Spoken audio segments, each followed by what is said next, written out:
అమృతం తాగి తృప్తి పొందిన వానికి ఫలరసాలు కానీ, నీటితో కానీ ప్రయోజనం లేదు. అలాగే పరమాత్మ సాక్షాత్కారం అంటే ఆత్మ సాక్షాత్కారం పొందిన వానికి శాస్త్రాలు కానీ, సత్కర్మలు కానీ, ధనంతో కానీ, ప్రాపంచికమైన భోగాలతో కానీ ప్రయోజనం లేదు. మళ్ళీ ఇంకోసారి చెప్తాను. అమృతం త్రాగి తృప్తి పొందిన వారికి ఫలరసాలతో కానీ, నీటితో కానీ ప్రయోజనం లేదు.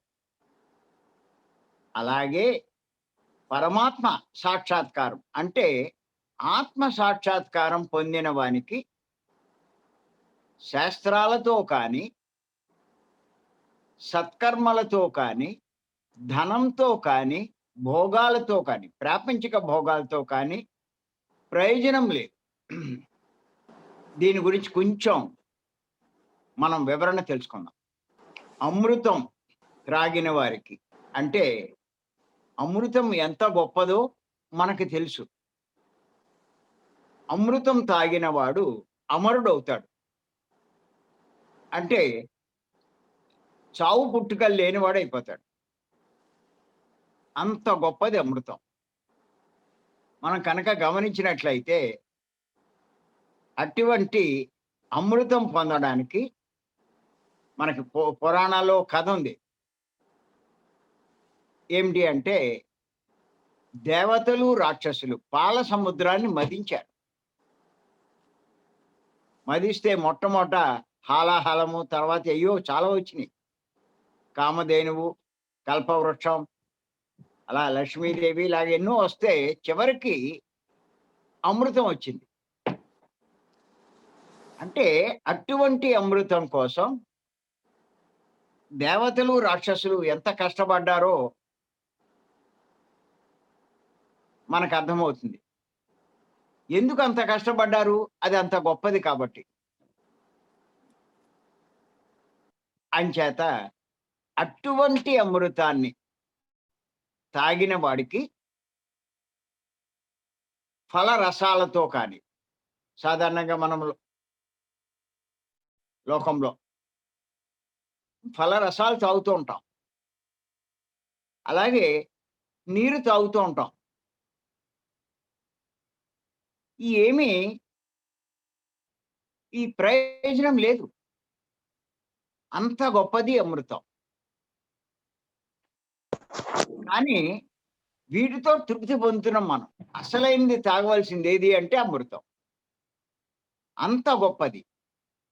దాని ముందు దేన్ని కంపేర్ చేయలేం, పోల్చలేం.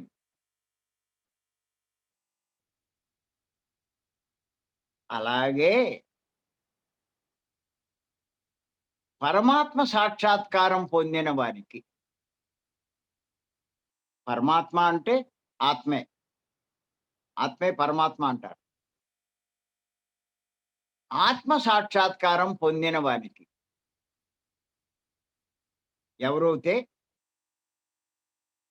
మరి ఇటువంటి ఈ ధ్యానం చేస్తారో, అంటే ఈ తపస్సు చేస్తారో, అంటే శ్వాస మీద ధ్యాస ఉంచుతారో,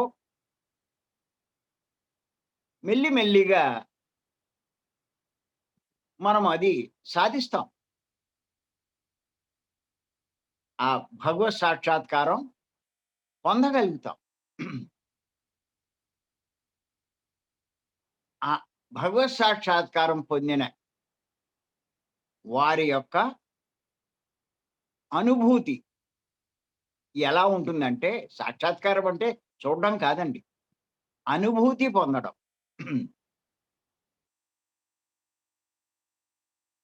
దాన్నే ఆనందానుభూతి అంటారు. అంతులేని ఆనందం. ఇంకది ఈ అటువంటి అనుభూతి ఈ ప్రపంచంలో ఉన్న వేటితోటి పోల్చడానికి వీల్లేదు. అంత గొప్పగా ఉంటుంది. అంత గొప్ప ఆనందాన్ని ఇస్తుంది. ఇంక వాడు వర్ణించలేడు, చెప్పలేడు ఆనందానుభూతిని. అనుభూతి అంటే మామిడి పండు చాలా బాగుంది అని చెప్తారు. చెప్పినంత మాత్రాన దాని మాధుర్యం తెలీదు. ఆ మామిడి పండు తిని అనుభూతి చెందితే అప్పుడు అదేంటో అర్థమవుతుంది. ఆ అనుభూతి, ఆ పరమాత్మ సాక్షాత్కారం, ఆత్మ సాక్షాత్కారం, ఆ ఆత్మ అనుభూతి పొందిన వారికి పొందే ఆనందం, ఆ బ్రహ్మానందం వర్ణించలేనిది, వివరించలేరు. మానవునికి ఉన్న ఇంద్రియాలు సరిపోవు దాన్ని. అది అనుభవించవలసిందే తప్ప. అటువంటి అనుభూతి పొందిన వాడికి ఇంకా శాస్త్రాలతో కానీ, చాలామంది శాస్త్రాలు అయన్నీ పఠిస్తూ ఉంటారు. ఎన్నో నేర్చుకుంటూ ఉంటారు. ఎన్నో తెలుసుకుంటూ ఉంటారు. ఎన్నో చదువుతూ ఉంటారు. అయ్యే గొప్పవనుకుంటూ ఉంటారు. చదువుతూ గొప్పవాడిని అయిపోయామనుకుంటారు. అలాంటి శాస్త్రాలు చదివినా కానీ, లేకపోతే మరి సత్కర్మలు కానీ, చాలామంది పెద్దలు చెప్తూ ఉంటారు. సత్కర్మలు చెయ్యి, పుణ్యకర్మలు చెయ్యి అని. నీకు దానివల్ల పుణ్యమొస్తుంది, భోగమొస్తుంది. నువ్వు పుణ్యలోకాలకెళ్తావు, ఊర్ధ్వలోకాలకెళ్తావు. ఇలా చెప్తూ ఉంటారు. అటువంటి సత్కర్మలు అవి కూడా పనిచేయవు.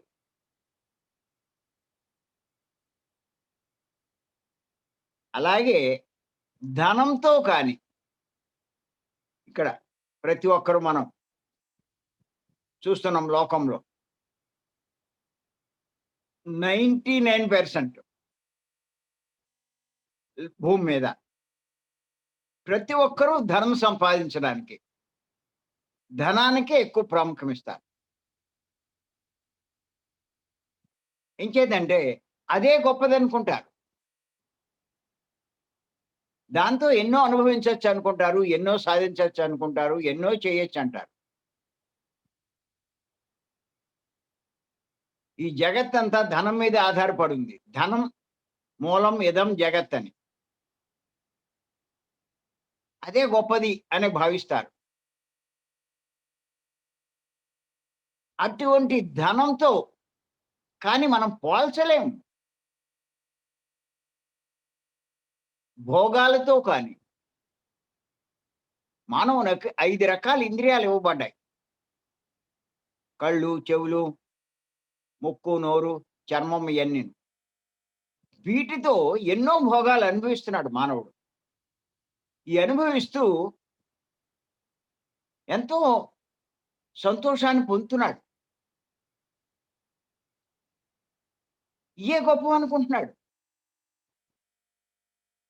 నిజంగా ఏ దుఃఖం లేని వాడికి, ఇయన్నీ అనుభవిస్తూ ఉన్నవాడికి ఏముంటుందంటే, ఇక నాకంటే అదృష్టవంతుడెవడు అనుకుంటాడు.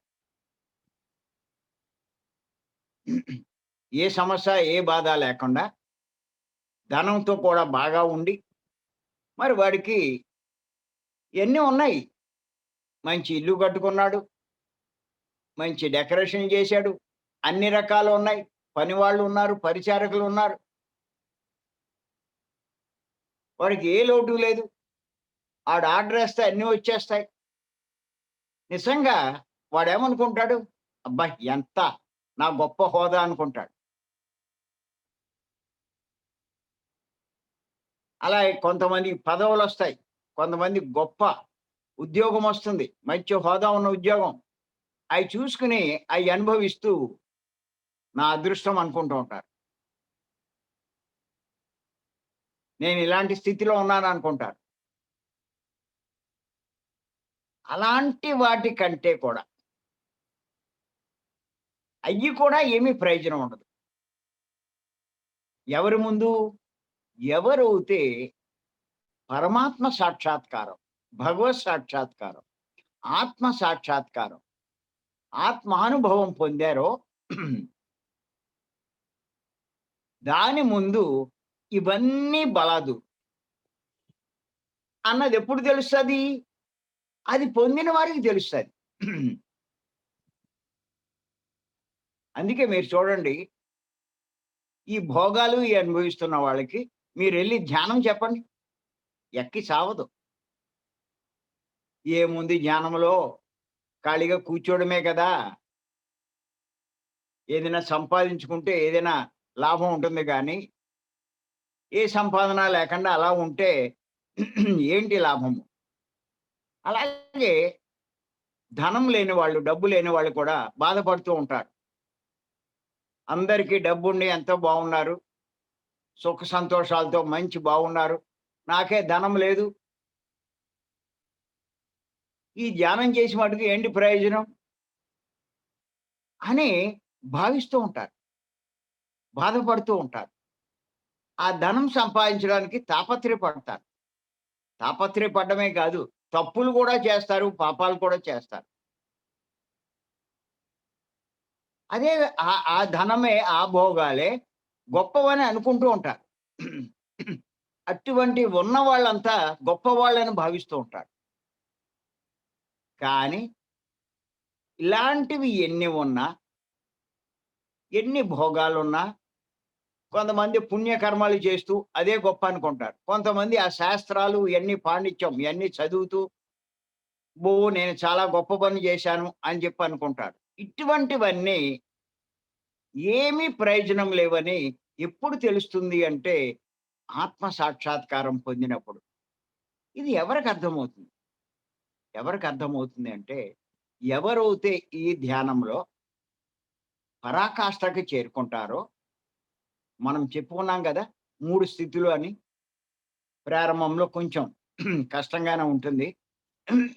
మెల్లి మెల్లిగా మీకేమవుతుందంటే, ఆలోచనలన్నీ శ్వాస మీద ధ్యాస పెట్టినప్పుడు ఆలోచనలన్నీ తగ్గిపోతూ ఉంటాయి. తగ్గి తగ్గి మనసు ఖాళీ అయిపోతుంది. ఎప్పుడైతే ఖాళీ అవుతుందో, మీరు గంట గాదు, 2 గంటలు గాదు, 3 గంటలు సునాయాసంగా కూర్చుంటారు. ఆ నిశ్చల స్థితి అది. ఆ నిశ్చల స్థితి కలిగినప్పుడు సునాయాసంగా గంటలు గడిచిపోతాయి. అలాగే ఇంకా ఇంకా మీరు ధ్యానం చేస్తూ ఉంటే, మీ మలినంగా ఉన్న మీ మనసు నిర్మలం అవుతుంది. ఇంకా మీరు కొనసాగిస్తూ ఉంటే, ఆ నిర్మలమైన మనసు చివరికి శూన్యమవుతుంది. ఆ శూన్యమైనప్పుడు, ఆ శూన్యంలోంచి ఇంకా పరిశూన్యము, మహాపరిశూన్యం ఇవి కూడా మనం ఇంతకుముందు చెప్పుకున్నాం ఇయన్నీ. ఆ స్థితికి మనం చేరుకున్నప్పుడు, అప్పుడు మీరు ఆ ఆత్మ అంతరంలో ఉన్నటువంటి ఆత్మను అనుభూతి చెందుతారు. దాన్నే ఆత్మ సాక్షాత్కారం అంటారు. పరమాత్మ సాక్షాత్కారం అంటారు. అంటే చూడడం అన్నది ఎవరికీ సాధ్యం కాదు. చాలామంది పరమాత్మను దర్శించగలము, చూడడం ఎలాగా, ఇలాగ అంటారు. సూక్ష్మాతి సూక్ష్మమైన వాడిని అనుభూతి చెందగలరు గానీ, చూడమన్నది ఉండదు. ఆ అనుభూతి పొందినప్పుడు, ఆ ఆనందాన్ని వాళ్ళు ఇంక వర్ణించలేరనమాట. ఆనందంలో అలాగా ఓలలాడిపోతూ ఉంటారు. అలా ఉండిపోతారు. అప్పటిదాకా వాళ్ళు పొందినవన్నీ బలాదూరన్నది అర్థమవుతుంది ఆళ్ళకి. అరె! ఎంత ఇదిగా ఉంది ఇది అని చెప్పి. అంచేత వాళ్ళింకా ఏది అవసరం లేనట్టుగా అలాగే ఉండిపోతారు. అలా ఆనందంలో అలా ఓలలాడుతూ అలా ఉండిపోతారు. అటువంటి స్థితిలో వాళ్ళకి రోజులు కాదు, నెలలు కాదు, సంవత్సరాలు కూడా అలా గడిచిపోతూ ఉంటాయి. మామూలు ప్రపంచంలో ఉన్నవాడికి ఓ రోజు గడవాలి అంటే, అందులో దుఃఖంలో ఉన్నవాడు గంట గడవాలంటే చాలా కష్టంగా ఉంటది. కానీ ఆనందానుభూతిని పొందుతున్న వాడికి సంవత్సరాలు కూడా ఇట్టే గడిచిపోతాయి. ఆ స్థితినే సమాధి స్థితి అంటారు. సమాధి స్థితి అంటారు. ఆలోచన లేని స్థితి సమాధి స్థితి కాదు. ఆ పరమాత్మ పరమాత్మను అనుభూతి చెందిన స్థితే సమాధి స్థితి. అది మనసు శూన్యమైనప్పుడు పొందేటువంటి స్థితి. ఇంకా వాళ్ళకి ఇంకేది అవసరం లేదు. వాళ్ళని తట్టి లేపినా వాళ్ళేమి లెగరు. అదే మీరు గమనించండి. రమణ మహర్షి జీవితం మనం చూస్తే ఇలాగే ఆయన ఆ ఆలయంలో కింద ఆ గర్భంలో కూర్చొని ఇలా ధ్యానం చేస్తూ ఉంటే ఆ స్థితికి వెళ్ళిపోయాడాయన. అలా ఉండిపోయి ఎన్నాళ్ళున్నాడో ఆయనకే తెలీదు. చీమలు పట్టినాయంట ఇంకా అయ్యయ్యో పట్టి ఒళ్ళంతా కూడా కొరికేస్తున్నాయంట. ఆ చేద పురుగులు అయన్నీను. అయినా ఆయనకేం తెలీదు. ఆ ఆనందం ముందు అసలిది ఈ బాధ కూడా ఏమీ అర్థం కావట్ల. ఆయన ఎవరో చూసారు. తర్వాత ఈయన కింద ఉండడం. చూస్తే ఒళ్ళంతా అలా ఉంది. అయన్నీ దులిపేసి ఆయన్ని బయటికి తీసుకురావడం చాలా కష్టమైందండి. అది. అటువంటి స్థితి పొందాడాయన. ఇప్పుడు మనం చేసే ఈ ధ్యానం యొక్క పరాకాష్ట ఇదే. ఆ లక్ష్యం ఇదే గుర్తెట్టుకోండి. ఏదో రోగాలు తగ్గడం, ఏయో పెద్ద గొప్ప అనుకుంటున్నారు చాలామంది. ఏయో అనుభవాలు పొందడం, ఏదో సమస్యలు పోవడం, కోరికలు తీర్చుకోవడం ఇవి కాదు. ఈ స్థితి సాధించడానికి ప్రయత్నం చేయండి. అదే నేను చెప్పేది. ఇయన్నీ ఈ సంసారము, ఈ సంసార భోగాలు ఎన్నో ఉన్నాయి ప్రపంచంలో. పంచ ఇంద్రియాలతో భోగించే ఎన్నో రకాలున్నాయి. అవన్నీ బలాదూర్ అన్నది అర్థమవుతుంది. ఆత్మ సాక్షాత్కారం పొందిన వారికి. అందుకే పెద్దలు ఈ పోలిక చెప్పారు. అమృతం తాగిన వానికి ఫలరసాలు కాని, నీటితో కాని ఏమీ ప్రయోజనం లేదన్నది అర్థమవుతుంది వాడికి. అలాగే ఇది కూడా అంత గొప్ప మార్గంలోకి మనమొచ్చాం. అంత ఆనందానుభూతి ఉంటుందా అని మీరు అడగచ్చు. మాకెలా తెలుస్తుందండి? మీరు అంత ఆనందానుభూతి పొందకపోయినా కొంచెం తెలుసుకోవచ్చు మీరు.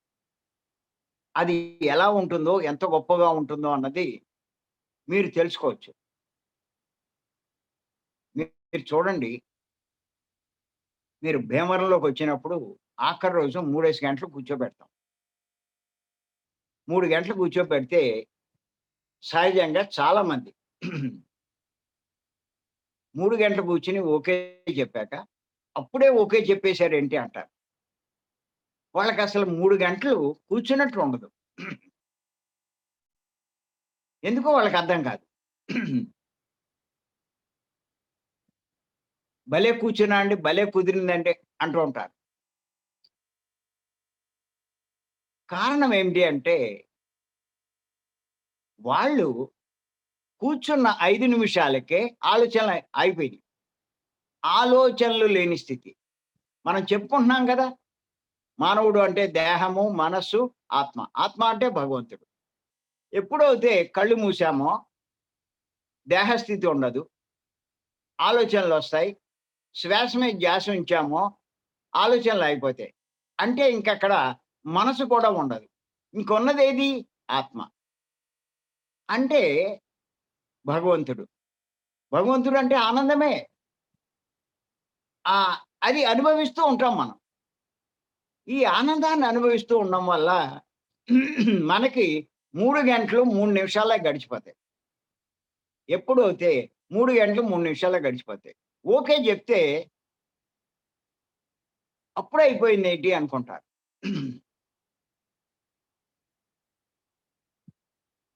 గుర్తెట్టుకోండి. ఆ స్థితి సంపాదించాలి ధ్యానంలో. ఊరికే ఏదో ధ్యానం చేయడం కాదు. కష్టపడి కూర్చోవడం కాదు. మొక్కుబడి కూర్చోవడం కాదు. నేను గంట కూర్చున్నానండి. సాయంత్రం కష్టపడి కూర్చున్నది కూర్చోవడం, టైం పెట్టి కూర్చోవడం కాదు. చాలామంది గంట అనుకుంటారు. అలారం పెట్టుకుంటారు. కళ్ళు మూసుకొని అలారం ఎప్పుడు మోగుతుందా, మోగుతుందా అని చూస్తూ ఉంటారు. ఇంక ఆళ్ళు ధ్యానం చేస్తున్నట్టేటి?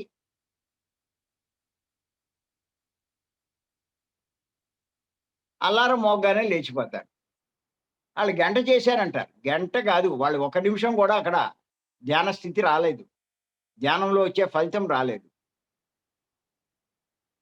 గంటలు, గంటలు కూర్చున్నా కూర్చున్నట్టు ఉండకూడదు.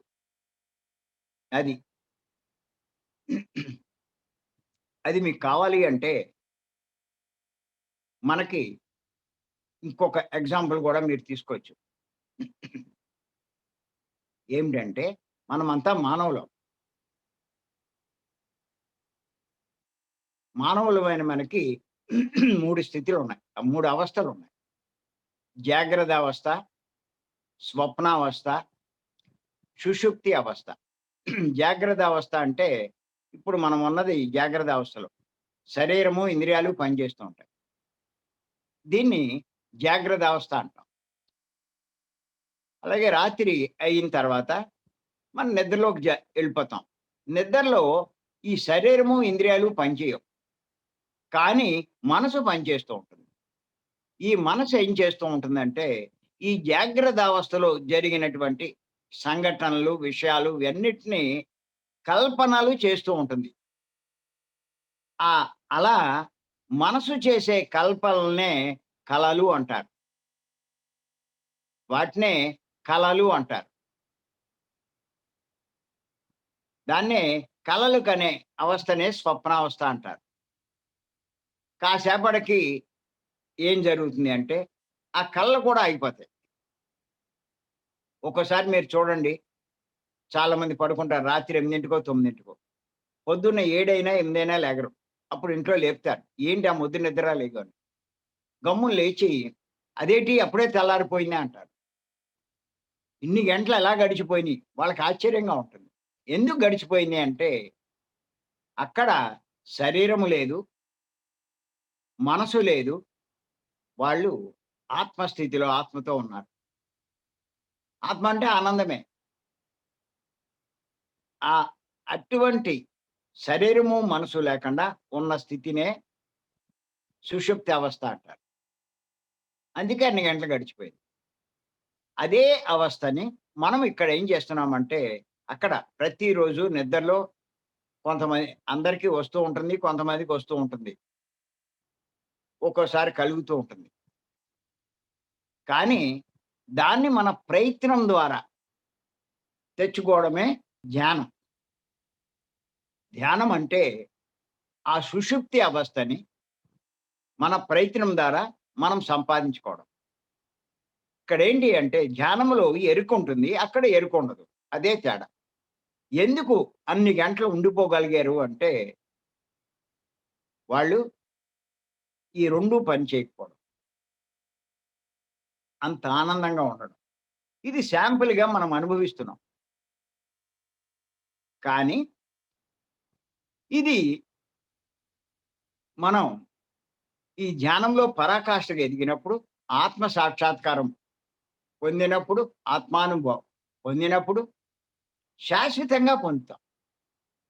ఇంక వాడు ఏది ఎక్కర్లేదంటాడు. అందుకే ఆ ధ్యానం చేసే యోగులు, ఆ రమణ మహర్షి ఇలాంటి వాళ్ళని చూస్తే ఆయన దేని మీద ఉండదాయనకి. ఆయన ఎప్పుడూ ఆనందంలో ఉంటాడు. మనమేమో అన్నీ సంపాదించుకొని ఆనందం పొందాలనుకుంటాం గానీ, ఈ దుఃఖం వల్ల పొందలేకపోతూ ఉంటాం.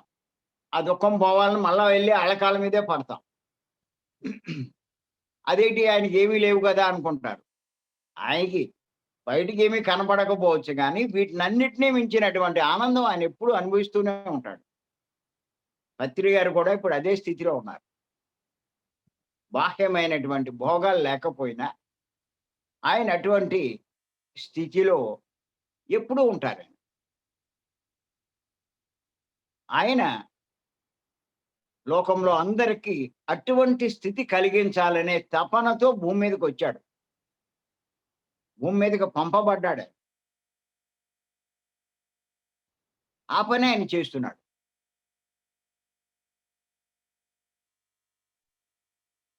అంచేత ఈ ఆత్మానుభూతి, ఆత్మ సాక్షాత్కారం ఎంత గొప్పది అంటే, ఇంకో ఎగ్జాంపుల్ చెప్తాను. ఓషో మహాశయుడు చెప్తారు.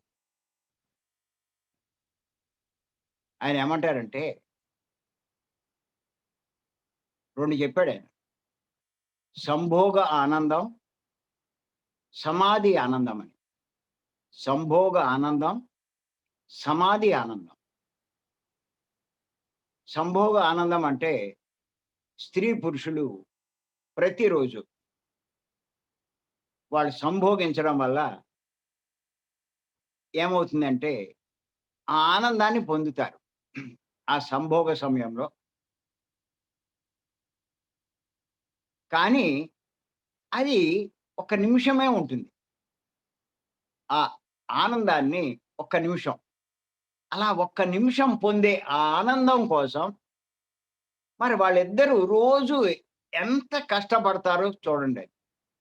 మానవులు ఎంత కష్టపడతారో, ఎన్ని సంపాదిస్తారో. ఆ భార్యను పోషించడానికి భర్తని ఇచ్చేయడానికి భార్య, ఇలా రోజు ఎన్నో కష్టపడుతూ ఉంటారు. సంసారం పోషించి చివరికి ఎన్ని దేనికి అంటే ఎన్ని సమకూర్చుకోవడం ఎన్ని అంటే ఆ రోజులో వాళ్ళు పొందే ఒక నిమిష సంభోగ ఆనందం కోసం. దానికోసమే ఒకటయ్యారు. దానికోసమే ఇయన్నీ సమకూర్చుకుంటున్నారు. దానికోసమే ఈ తిప్పలన్నీ ఇన్ని తిప్పలు దేనికి అంటే ఆ సంభోగ ఆనందం కోసం. కానీ అది ఒక నిమిషమే. ఇలాంటి సంభోగ ఆనందం మరి ఎవరైతే ఈ ధ్యానంలో సమాధి స్థితికి చేరుకుంటారో, ఇందాక చెప్పాను నేను సమాధి స్థితి. అది శాశ్వతంగా ఉంటుంది. ఒక్క నిమిషం కోసమే ఇన్ని కష్టాలు పడుతున్నారే, ఇన్ని తప్పులు పాపాలు చేస్తున్నారే, ఇన్ని పాట్లు పడుతున్నారే. అది మీరు కొంచెం ధ్యానం బాగా చేస్తే ఆ స్థితికి చేరుకుంటే శాశ్వతంగా పొందుతారు. ఇంకా దాని ముందు ఇది కూడా బలాదూరే అనిపిస్తది మీకు.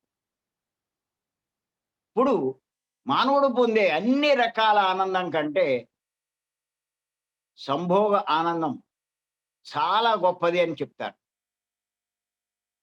ఇంకా ఏది ఎక్కలా. అందుకే మీరు చూడండి, స్త్రీ పొందు కోరేటువంటి, స్త్రీకి దూరమైన, భార్యకు దూరమైన వాళ్ళు, వాళ్ళకి కొన్నాళ్ళకి ఏమనిపిస్తుందంటే వాడికి ఇంకేమీ నచ్చవు, ఏది ఎక్కదు. ఎన్నున్నా ఆడికి అన్ని దండిగే. అన్నీ ఉంటాయి. ఎన్నో భోగాలు ఉంటాయి. ఎన్నో ఉంటాయి. ఎన్నున్నా వాడికి తృప్తినివ్వదు. అలాగే భర్త దూరమైన వాడికి, ఆ భర్త పొంది కోరిన స్త్రీకి ఎన్నున్నా కూడా అయన్నీ బలాదూరే. ఆవిడకి ఏమీ తృప్తి ఉండదు. ఊరికే అనుభవిస్తూ ఉంటుంది గానీ అవేమీ తృప్తి ఇవ్వదు. ఆ వారి పొంది కోరినప్పుడే వాళ్ళకి అసలైన తృప్తి. ఎందుకంటే అది అంత గొప్పది కాబట్టి. కానీ అది ఒక నిమిషమే. అలాంటి ఆనందం సమాధి స్థితికి చేరుకున్నప్పుడు ఈ ధ్యానం ద్వారా, శ్వాస మీద ధ్యాస ఇంకే ధ్యానం చేసినా ఆ స్థితికి ఎళ్ళలేము. మన వల్ల కాదు. చాలా మందికి అర్థం కావట్లా. వెళ్ళిన వాళ్ళు శాశ్వతంగా పొందుతారు. ఇయన్నీ చెప్తూ ఓషో మహాశయుడు ఆయన ఏం చెప్తారు అంటే, మనం కనుక చూస్తూ ఉంటే పూర్వకాలంలో నిర్మించినటువంటి ఆలయాల మీద బూతు బొమ్మలు ఎన్నో ఉంటాయి. చాలా చాలా ఆలయాల్లో. చాలామంది అయి చూసి ఎందుకు ఇటువంటి భంగిమలు ఇలాంటివి ఉన్నాయన్నీ గుళ్ళ మీదంతా పవిత్రమైన గుడి మీద ఇలా గీశారు, ఇయన్నీ చేశారు. ఎవరు ఈ పనులు చేసినోళ్ళు అని అనుకుంటారు. కాదు, కాదు. దాంట్లో అలా చేయడంలో చాలా గొప్ప అంతరార్థం ఉంది. ఏమిటి అంటే, ఆ పెద్దలు ఊరికే తెలివి తక్కువోళ్ళే ఏం చేయలా. కారణం ఏంటంటే, ఇప్పుడు ప్రపంచంలో అందరూ ఈ భోగాలలో మునిగిపోయారు. ఈ సంభోగ ఆనందంలో మునిగిపోయి ఇదే గొప్పదనేటువంటి భ్రాంతిలో ఉన్నారు. కానీ వాళ్ళు లోపలికి వెళ్తే, ఆ ఆత్మను దర్శిస్తే, ఆత్మ సాక్షాత్కారం పొందితే, ఇంతకు మించినటువంటి సంభోగ ఆనందాన్ని మించిన ఆనందం వాళ్ళు పొందగలుగుతారు అన్న విషయం వాళ్ళకి తెలియట్లా. అందుకే ఆ గుళ్ళ మీద ఎందుకంటే, ఆ గుడి బయటుండేటువంటి ఆ బొమ్మల అర్థం ఏంటంటే, నాయనా వీటితోటి తృప్తి పడకు. నువ్వు ఆ గుడి లోపలికి వెళ్తే, ఆ భగవంతునే పొందగలుగుతావు. ఈ ఆనందం కంటే అది ఇంకా చాలా గొప్పది. ఇక్కడ ఆగిపోకు. ఆ లోపలికి వెళ్ళు. ఆ దర్శనం చేసుకో. ఆ సాక్షాత్కారం పొందు అని చెప్పడానికే ఇవి. ఆ గుళ్ళ యొక్క నిర్మాణం, ఆ రకమైనటువంటి అంతరార్థం ఏంటంటే, ఆ పెద్దలు వాటితో తృప్తి పడకండి, బయటే ఆగిపోకండి, లోపలికెళ్ళండి. అలాగే ఈ ధ్యానాన్ని ఇప్పుడు నేను కూడా చెప్పేదేంటి అంటే, ఈ ధ్యానాన్ని మీ భౌతికమైన కోరికలు, భౌతికమైన సమస్యలు వీటి కోసం చెయ్యకండా, లోపలికి వెళ్ళండి. లోపలికి వెళ్లి ఆ ఆనందాన్ని పొందే ప్రయత్నం చెయ్యండి అనే నేను పదే, పదే, పదే, పదే ప్రతి ఒక్కళ్ళకి చెప్తూ ఉంటాను. అంచేత అంత గొప్ప మార్గం మనకి పత్రి గారిచ్చారు. తప్పనిసరిగా మనం పత్రి గారికి ధన్యవాదాలు చెప్పుకోవాల్సిందే. ఈ మార్గమే లేకపోతే, ఈ శ్వాస మీద ధ్యాస తెలియకపోతే, ఆ అవకాశమే లేదు. ఎంత కృతజ్ఞతలు చెప్పుకున్నా తక్కువే. అంత గొప్ప మార్గాన్ని పత్రి గారు మనకందించారు. అంచేత అర్థం చేసుకోండి. ఉన్నంతలో మీ అన్ని సంసారం వదిలేయమని, సంపాదన వదిలేయమని, ఆ సుఖాలు వదిలేయమని నేనేమనను. ఉన్నంతలో ఈ ధ్యానం మీద దృష్టి పెట్టండి. జ్ఞానం మీద ఆసక్తి కలగడానికే ఈ పుస్తకాలు చదవాలి. పుస్తకాలు చదివితే విషయాలు తెలుస్తాయి. అలాగే ఈ సాంగత్యం ఇప్పుడు పొద్దున్న ఎందుకు చేస్తున్నాం ఇది? ఈ విషయాలు తెలుసుకోవడానికే. ఈ సాంగత్యమే లేకపోతే ఈ విషయం మీకు ఎలా తెలుస్తది? మీరు ఎన్ని పుస్తకాలు చదివినా ఈ కాస్ట్ ఎసెన్స్ మీరు పట్టుకోలేరు. మీరు 50 పుస్తకాలు చదివి ఈ ఎసెన్స్ సంపాదించే లోపులో ఊరికే ఈ పావుగంట, అరగంటలో ఆ సందేశం మీరు వినగలిగారు. అలాగే ఈ మార్గంలో మనం చేసే సేవ బాగా ఎదగడానికి ప్రకృతి మనం సేవ చేసే కొద్దీ సహకారం లభిస్తుంది. అంతకుముందు రోజుకి ఒక గంటో, అరగంటో మీకు అవకాశం కుదిరితే మీరు సేవలను చేస్తూ ఉంటే ఆటోమేటిక్‌గా మీకు 2 గంటలు, 3 గంటల అవకాశం వస్తుంది. అలాగే మీ కుటుంబంలో మీకు సహకారం లభించకపోతే ఆ సహకారం దానంతట అదే వస్తది. అలాగా వాతావరణం ఆటోమేటిక్‌గా ఏర్పడతది. ఆ ఆర్థిక ఇబ్బందులుంటే ఏ ఇబ్బందులు లేకుండా మెల్లిమెల్లిగా పరిష్కారం అవుతాయి. మీరు చెయ్యాలి కదా ఈ ప్రయత్నం.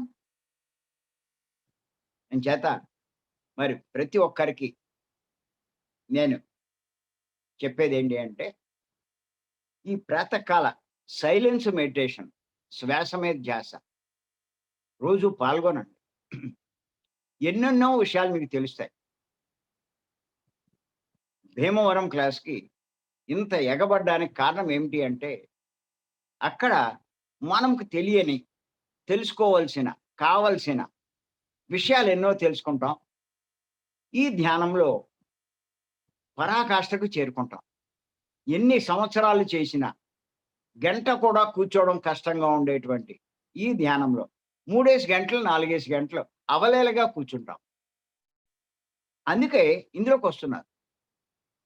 అలా కూర్చోబెట్టడం చేతగాని వాళ్ళు అయ్యో వాళ్ళని కళ్ళు కూర్చోబెట్టి ఏయ్యయ్యో మాటలు చెప్తుంటే అవి వింటూ కూర్చుంటున్నారు అంతే కానీ ఆలోచన లేని స్థితిలో కూర్చోలేకపోతున్నారు. మనసు పని చేస్తూ ఉంటుంది అక్కడ. ఇక్కడ మనసు పని చేయని స్థితికి చేరుకొని కూర్చోగలుగుతున్నాం. అంచేత మరి అద్భుతమైన పత్రి గారు మనకు అందించిన ఈ మార్గంలో పయనిద్దాం. ప్రతిరోజు ఇలా కొన్ని విషయాలు చెప్పుకుంటూ, అందరి యొక్క అనుభవాలు తెలుసుకుంటూ, ఇంకా మనకేమైనా సందేహాలు ఉంటాయి అవి కూడా నివృత్తి చేసుకుందాం. ఈ కార్యక్రమాన్ని కొనసాగిద్దాం. మరి ఈ అవకాశం ఇచ్చిన మీ అందరికీ మరొక్కసారి నేను ధన్యవాదాలు చెప్తున్నాను. Thank you.